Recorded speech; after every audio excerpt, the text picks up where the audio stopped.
All right, KMMA tribe and friends and family, welcome back.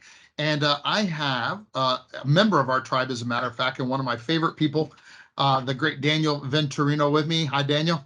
Hey, Grandmaster, how are you? I am super fantastic, but I will get better.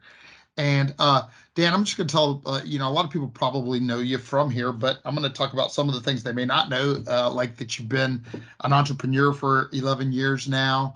You've had a marketing business and a real estate business. And you actually even told me about some other businesses just before we got on that I really would never have known. Tell everybody about that real quick. So I started my entrepreneurial career, I guess, in business, hair and beauty industry. We owned a salon in South Tampa, and I also had a tanning salon. So you can see that I take such immaculate care of my well-coiffed dome. So after I lost my hair, I got out of the business. Yeah, so, and you've also done a lot of ministry work, and I know that some of that is going to come up in today's call because of some of the things we're going to talk about. But first, our relationship is really because you're a part of my Black Belt Leadership Program, and you're at a very, very exciting part of your journey because you just got your Red 3, which is a Black Belt candidate here, and you'll be testing for your Black Belt in March. Yeah, I'm very excited, and it's come faster than I thought. I'm in the beginning, they told me, it would be like this, and I was like, "Oh man, that's going to take forever." But it's been such a fast adventure, and of course, you guys keep it really interesting all the time and fascinating. I think my favorite thing still is bonus week. Because we throw a bunch of stuff you don't know about yet. Yeah, yeah, Yeah, that's cool. Yeah, but but it's been 3 years, right? yes. And what you're saying is those 3 years have just gone really fast. Yeah, it sounded like a lot.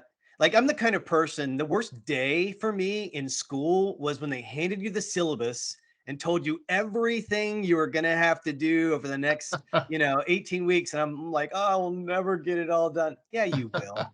You're going to do it 1 week at a time, just like getting your black belt. So, but it always felt so heavy. Yeah, two interesting thoughts come to mind because, as I told you beforehand, this is predominantly a leadership podcast, and two thoughts come to mind. One is, John Maxwell used to say, look, the time is going to pass anyway. Like most people Yeah. think about 10 years and they think like it's such a long time, but he says the time is going to pass anyway. Where you'll be and what you'll have done with it is the part that's up to you. Right. Really So good.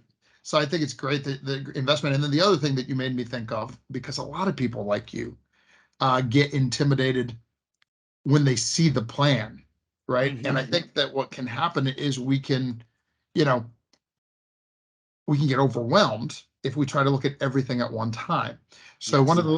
one of the leadership principles, in fact, ironically, I was going to talk on it this morning and then didn't, but is when, right? When is what's important next, Hmm. right? And so the amazing thing, and we of course do this in the martial arts, but we can do it with everything in our life, is yeah, there's a whole lot of things I want to do, Yeah. but what's the next domino? What's the next thing that I have to do? And then if you put all your focus and energy on that next thing, it's powerful, right? It's such a strange relationship between the macro and the micro. If you can't see it as a whole, then you can't really understand it. But if you can't break it down into those easy to bite pieces, then you'll never want to get started. I think about that like with the Lord. Like if he told me how it would go, uh I could never get started. I could just say, "Oh, that's too much. That's too big. I don't like it. That sounds hard." And I'll go sit on the turnip truck. But he it's doesn't. just it's so interesting you say that because of course you're coming from a perspective of somebody that's been a believer your whole life, and Yeah. pretty much. And for me that was not the case, as I also let in, right? But it's even more true then, right? Because my point is, there were times in my military service and then in college and such before I was a believer that I never would have believed the things that God was orchestrating in my life. So Hmm. that's interesting that you put that out there too. Um, Speaking one last thing on your martial arts, or a couple last things on your martial arts journey, and then I want to get into your book next.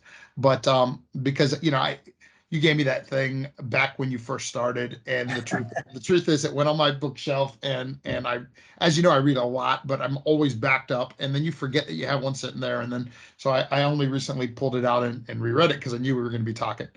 But but now that you're about to be, because you're going, it's kind of the next milestone for you in the martial arts, right? Because you become a probationary black belt, right? So two questions. One, along that 3-year journey that we're talking about, would there be anything that you remember as greatest challenge or greatest victories, and or something that you would like to just give to advice to the rest of the people that are on that journey? Because Daniel, even this first major milestone, not the truth is, while we like to believe everybody's going to make it, not everybody does. So that's why I'd like you to talk to victories, challenges, and advice. Yeah. Yeah. So first, thank you for cracking the book. I gave it away to a lot of people, and probably fewer people read it than I would appreciate. When you create something, you want people to enjoy it, Yeah. experience it, and then it's just that just doesn't always happen. So first, thank you. To your question, probably so I had fun from the very beginning, and that was a big thing to me. Like this was going to be something that if I walked in, probably the hardest part was walking in, honestly. If I Mm. walked in and the sensei had been a drill instructor and had made me feel like I had to do push-ups on my knuckles, I was probably not going to come back. So that didn't happen. And instead, I learned something first class. Uh, it was first class, and it was also my first class. It was a first class lesson, and it was with Sensei Kyle. His energy was amazing. Um, I brought my brother with. I was invited to bring somebody, so I brought my brother with me. So that bridged kind of the gap of this is hard, and I'm gonna feel weird walking in all by myself. And then probably, and so immediately I knew it was for me because I loved it, and I was looking for something specific. The thing I wanted to build was a competency in terms of I didn't know how to use my body, right? And then I wanted to feel like if things go badly and I'm in a situation, because I've been there, and it didn't, I didn't feel good, and I didn't feel like, wow, I really was up to the challenge. Right. I didn't want Right. that feeling to ever happen again. So I was trying to defeat something. I wanted confidence and I wanted competency, and they kind of go together. So you Absolutely. get a little bit competent, then your confidence goes up and you're willing to try something new. And it's just an amazing thing. The very next big challenge for me was on a Krav camp because it was an 8-hour day. And I saw things and I was like, I don't know anything. They're trying to bring a stick at me, and I've never seen a stick come at me in class. Yes, sir. So I felt very dumb. And I don't like to feel kind of like I'm the only person who doesn't. I'm looking around and everybody's so good, and so that was an inner thing. It was never an outer thing. It was things inside of me that Wow. from my programming, you're an idiot, you'll never be able to do it. That's too hard. Um, this is not for you. Other people are better. And so I just had to like really just keep focusing on the fun that I was having. Wow. And your staff kept saying, that's normal. You're you're not supposed to know that. You've never seen this before. That's gonna come. That's not even year one stuff. So I felt supported along the way. So first of all, that is all brilliant. That's there's so much wisdom packed into that. But rather than me unpacking some of it, the third thing, given that experience, what advice would you give to somebody else then? Because you did it, you obviously, but what advice would you give to somebody so that they don't succumb to that? I mean, or is it what you just said? Just make sure you keep focusing on the fun. I mean, or is there something else? I also I'll have to go back to something that you said. You said to me early on, you asked me a question, I don't remember what. I gave you, yeah, I'll be there. And you said, oh, of course you will, because you're an achiever. That stunned me. Wow. This is true. This is true story. I'm not just shining brass here. And I never forgot it. That was very early on. You're an achiever. And then I started to feel like, yeah, that's true. I am that. Um, I joined a program that had me start to list all my wins. And you can think about every one of them from the time that you're a baby. Win number one, learned how to walk, right? Simple. Everybody does it. It's a win. Put it on there.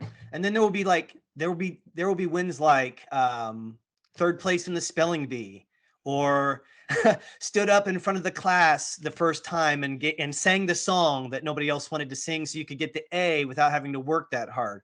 Okay, it's like eighth grade. If you can sing the preamble to the Constitution, you get an automatic A. I was like, well, I won't have to work very hard. And all I have to do is be in front of people. I'll do that. So it just became a thing of when you begin to assume an identity of I am an achiever, or I'm the guy or gal who keeps doing this through the suck, it becomes really powerful because that's who you are. There's like this story of the guy who's carried the pig. Have you ever heard the guy who carries the pig? Tell me again. I'm not sure. Okay, so there's a young farm boy and he buys a piglet, and the piglet is 18 pounds. He puts it on his shoulder. Yeah. And Yeah. Keep every going. day Yeah. he carries the pig. The pig gets bigger every day, but he Yes. gets a little stronger every Yes. day. And Yes. by the time that pig is full grown, it's like 800 pounds. But can the man still carry it? Of course. If he carried it every day, he should be Yeah. able Yeah. to carry the pig. So I love that analogy, and we've all got our pig. I love it. I love it. What's interesting, and I'm not going to go too deep into this, it- but I am going to go. I'm just not on this call because, quite frankly, there's so many lessons that you've just unpacked, both for the person. You gave advice to the person that's going through that. But I'll tell you what I heard that won't be part of this call, but it will be in my staff training. Is man, so many lessons you just gave for instructors Mm. because like I said, I won't go deep, but I will explain what I'm saying. I never knew. I never would have known that you had ever struggled with confidence or identity or any of that. So the Yeah. fact that and I get tingles when you say that I said that thing and that it empowered you, because of course it's what we want to do. But I could have what if the thing hadn't happened Right. because I thought you didn't have a deficiency of confidence? Mm. So it's such a great reminder that you know we can't be selective or greedy with that stuff, right? Like you just like It everybody made needs it. me feel it kind of made me feel like you saw something on me that was true that I wasn't seeing. And then I wanted it to be true. And then I also wanted to show you that it was true. So awesome. That is powerful, man. Yeah. Yeah, we might have to do a whole separate one on that with, or at least something with all of the team, because and quite frankly, that is leadership deep for because it's anybody that leads anybody. Yeah. It's a parent with their kids.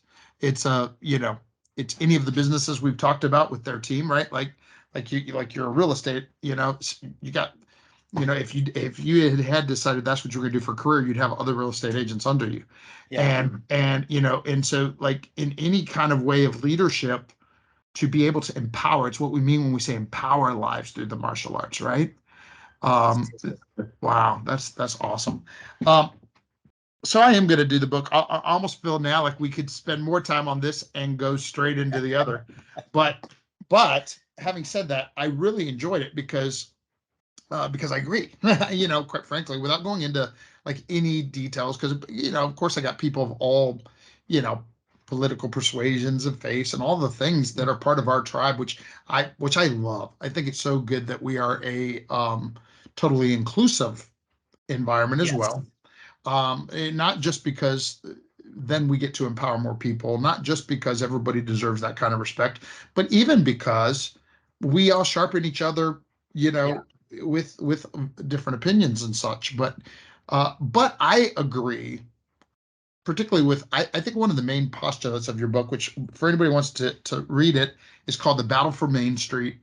And correct me if I'm wrong, but it seems to me that one of the main postulates in there is that, traditional Judeo-Christian values that are the fabric of the creation of America have been under attack for some time now. Yes, I think that that would be a very main theme. For me, history is not taught well, particularly American history is not taught well. And then for maybe the last 50 or 60 years, there has been an erosion of what does it look like to trust. So we don't trust the government, we don't trust the media, we don't trust our parents. We can't anybody who's authority. So my generation, the millennial, and I am like the world's oldest millennial.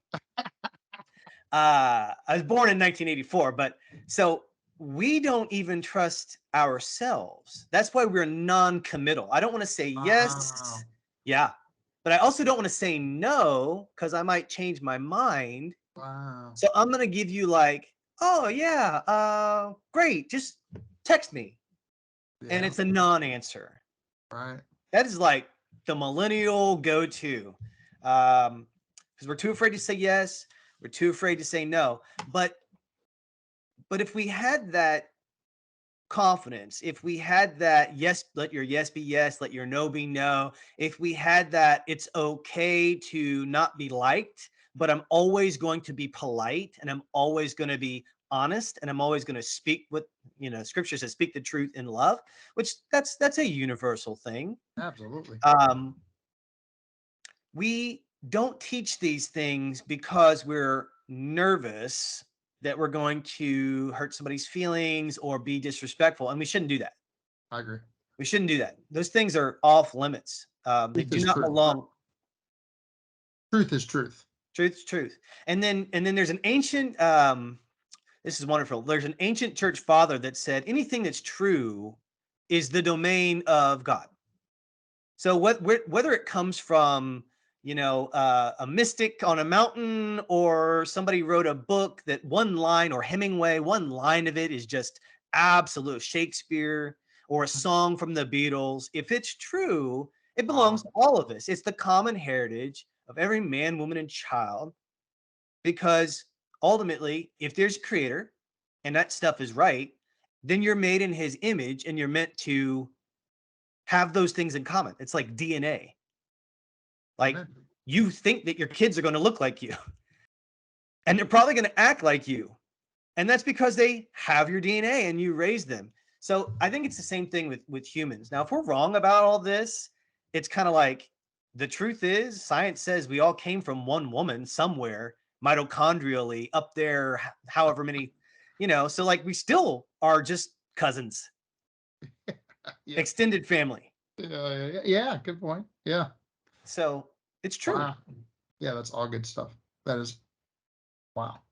Um, I think that, you know, so you just again you unpack so much wisdom and in order to simply so let's say that we're dealing with a millennial as a Hmm. leader, or rather we're dealing with our kids now, whatever that generation is. Yeah. Yeah. There's been how many generations have there been for the millennials? Do you know? Uh, I'm not sure I understand the question.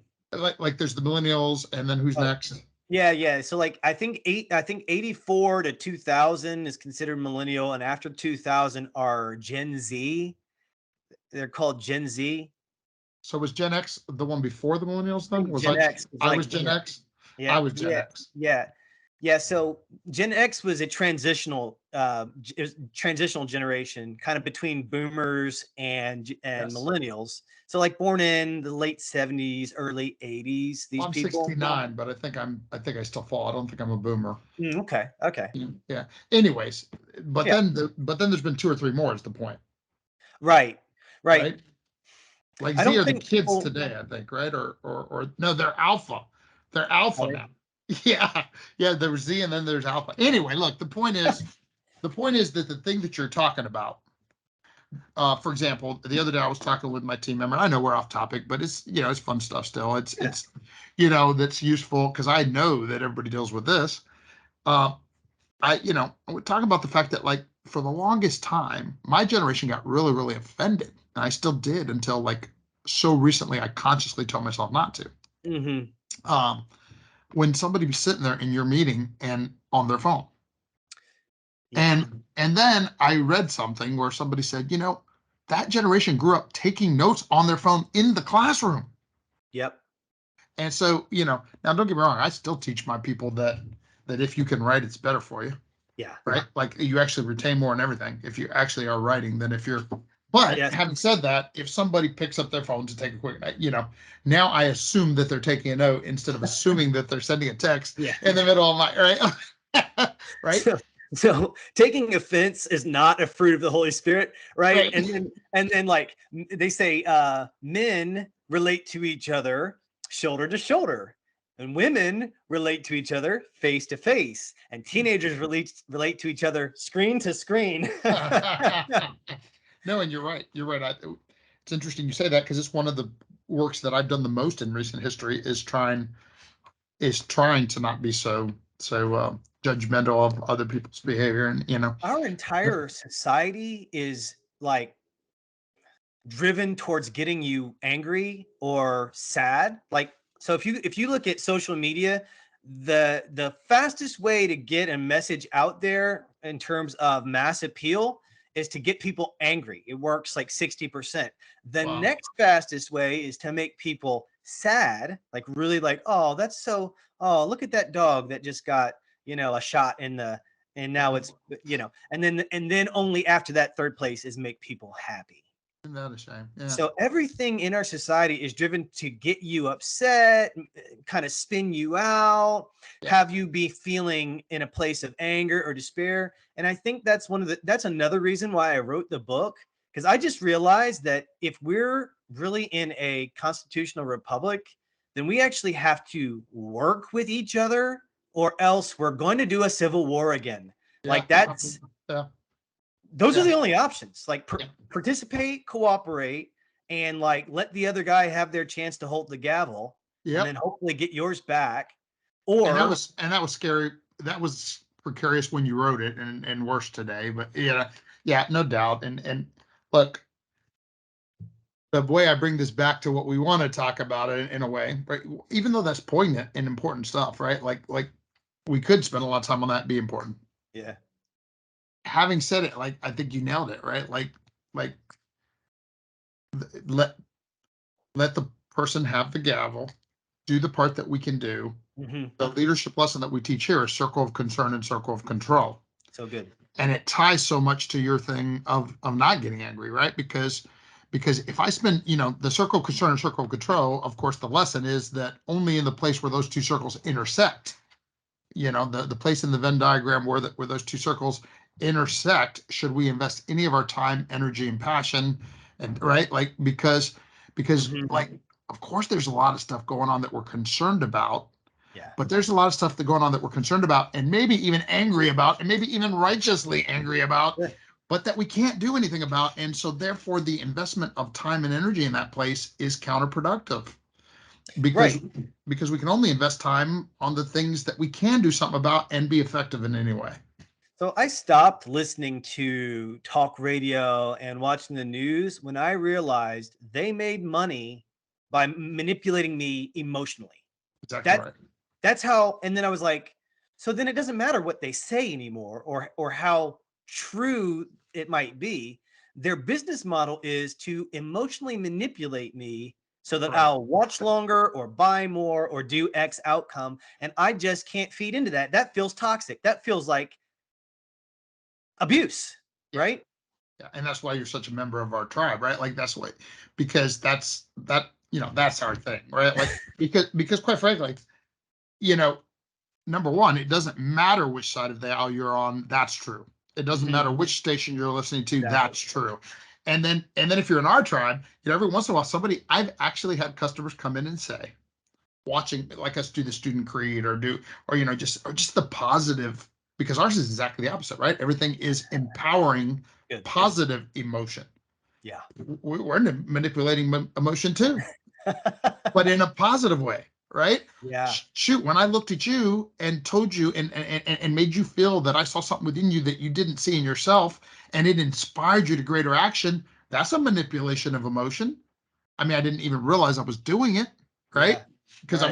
I was just stating the truth. But my point is, we a lot of the stuff when we do the student creed, maybe a better example, when we do the student creed, that part of that is to set the tone, right? Tony Robbins says that Yeah. you get in a state.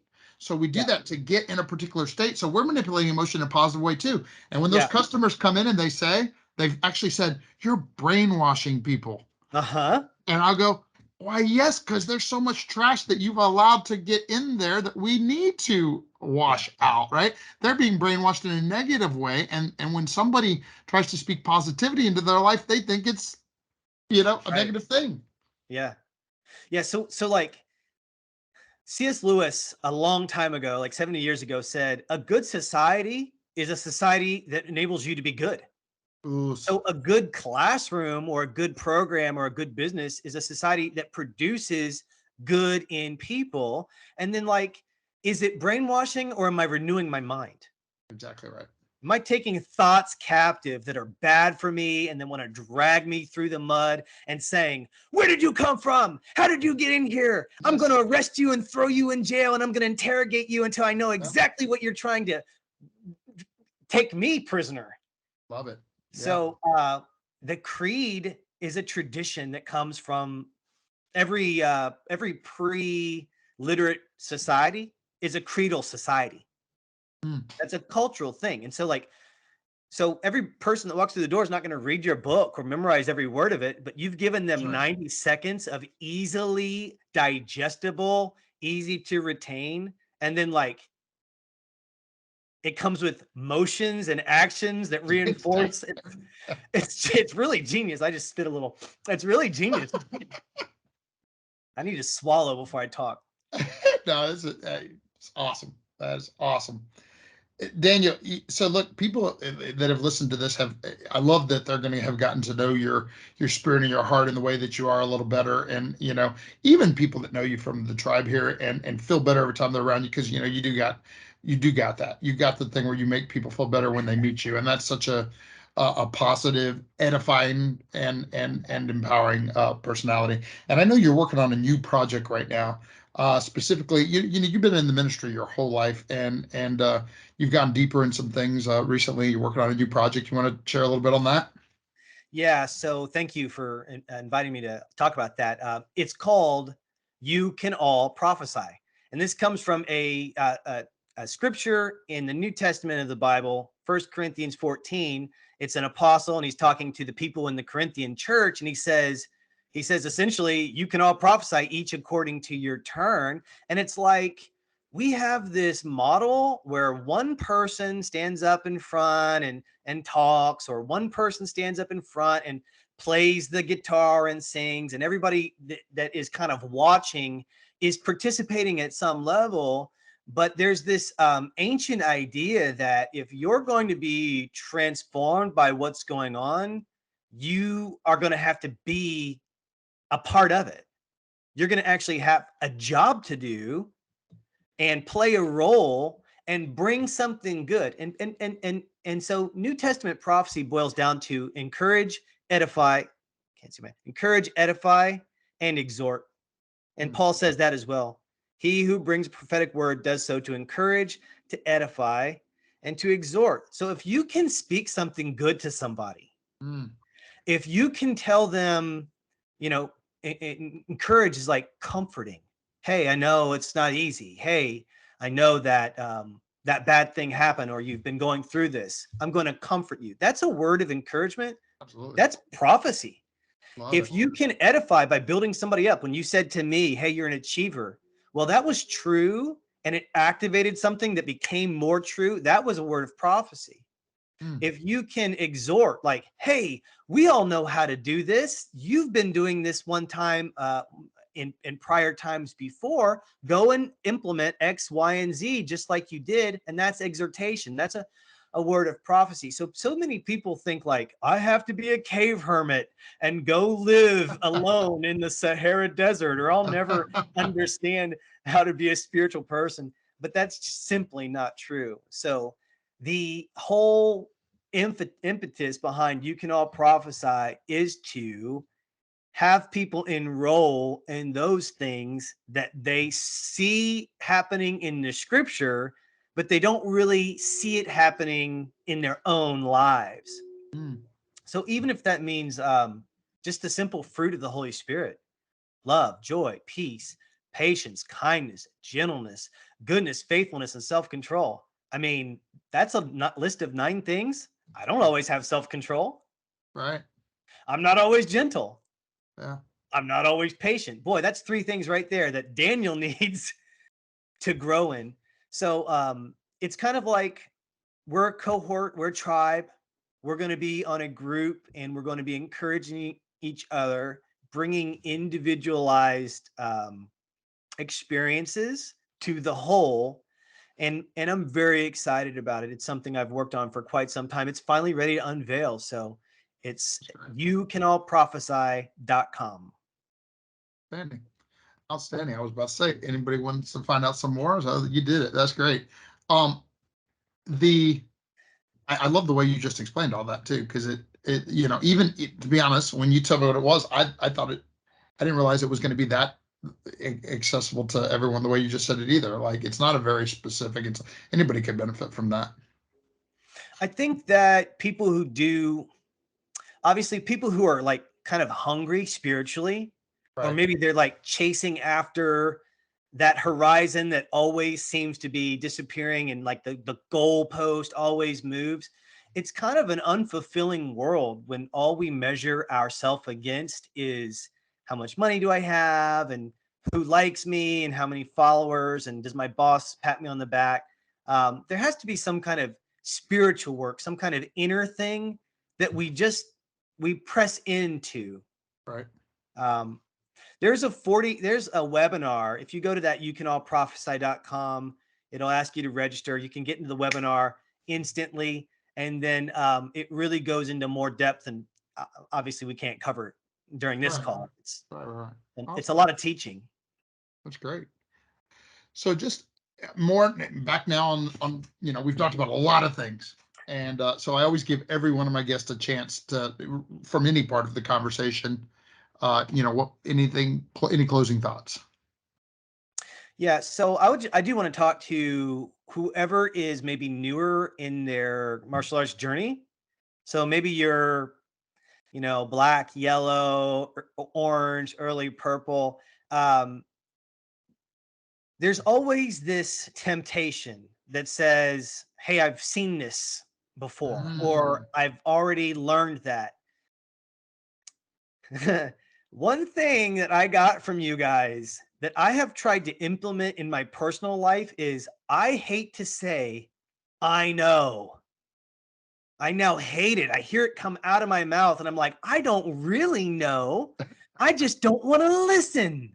mm, Okay. And since I don't have shoulds for other people, mm. if I was in your shoes and I was a white belt, yellow, purple, orange, I would stop. If I was you, I don't have a should for you, I would stop saying, I know, or I've heard that, or yeah, yeah, I can do it. Don't get caught in the I should and I know trap. That would be a dangerous place to escape from. That's good. That's great advice. And again, like you said, in every area of our life, right? Like every year when it's perfect time of year to talk about that because every single year I on purpose find out what I don't know Mm, so that I can go work about learning more on that subject, right? And it might even like, I do it within my business. What are the things that I'm missing? And I do it within my spiritual life and I do it within my physical life and I do it within my relational life. It's one of the best ways to set goals because of course we know, everybody thinks it's about what you do, but it's really, success is something. I think Jim Rohn said this first, that success is something that is attracted to you by the person that you become. yeah. And so if I can figure out, okay, what is it, you know, we know what we know, and Right. sometimes we know what we don't know. but it's what we don't know that we don't know that'll get us. Right? Like, so it's trying to figure out, what do I still not know in this? Like, and what you were talking about is a relatively simple example in the sense that, like, there's always way more depth to the technique than what you saw on the surface. Mhm. Right? And we do the technique over time, we get better and better and better. And then, uh, for example, you're analyzing a business, it's more complex, but you still have to figure that out. You still have to figure out, like, like, I don't mind giving a real world example. Like this year, I found out, when my time with Grandmaster Smith, that that all of my stats, once we meet a person, are amazing, right? But my leads to appointments Mm. wasn't good enough. I got to figure out how to get more people to actually show up that said an appointment, right? Like knowing that is the Oh, first step, right? And then, like, so they're making appointments but not showing up for appointments. right, Oh, right. Yeah, awful. at least, or no, well, that one too, but no, actually just leads to appointments, just the macro stat of, you had this many leads, less than half of them actually uh, set an appointment. So that's the first one. And then, yeah, the next least good was appointments to show. Yeah. Once they got in the door for an intro, then it was great. Yeah. So that helped me know, okay, I got to focus a little more energy on that thing, a little more attention on that thing, because it's the area that I'm weak, right? And in every area of our life, there's something that we're weak at if we'll pay attention. Yeah, it's kind of like the funnel. So every business is really a reflection of the person who owns it or the person who manages it. And so every funnel is leaky somewhere. Right, right. And so like finding that out is great because you go, I can fix this. I just Yeah, didn't know I had a problem. right. And that was knowing. Yeah, yeah. Is it? And in closing, because now somebody's listening and going, "Oh my God, they went from this to that to now they're talking about business." But the crazy thing is that in reality, it's also interdependent, isn't it? Like the principles that we're talking about applies whether you're talking about a business, rather you're talking about your relationship, rather you're talking about your physical state, your spiritual life. Yeah. The principle we're talking about applies to it all. I think, right? It's universal. Yeah. All truth is, Uh, yeah, Universal. there it goes. All truth is true. Yeah. All truth is true. Yeah, yeah, yeah, yeah, yeah, yeah. Love it. Well, Daniel, thank you so much. I appreciate the time. I think this has been a great call, and I think that our listeners will be very happy. And again, if you'd like to learn more about Daniel, or specifically about his new project, you go to youcanallprophesy.com.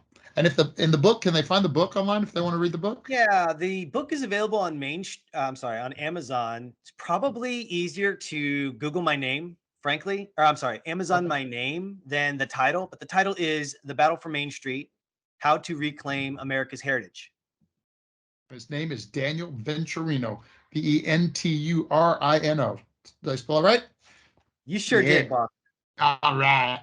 All right, Daniel. Have a great day, and I look forward to tying that black belt on you in March. None more than myself. Thank you, sir.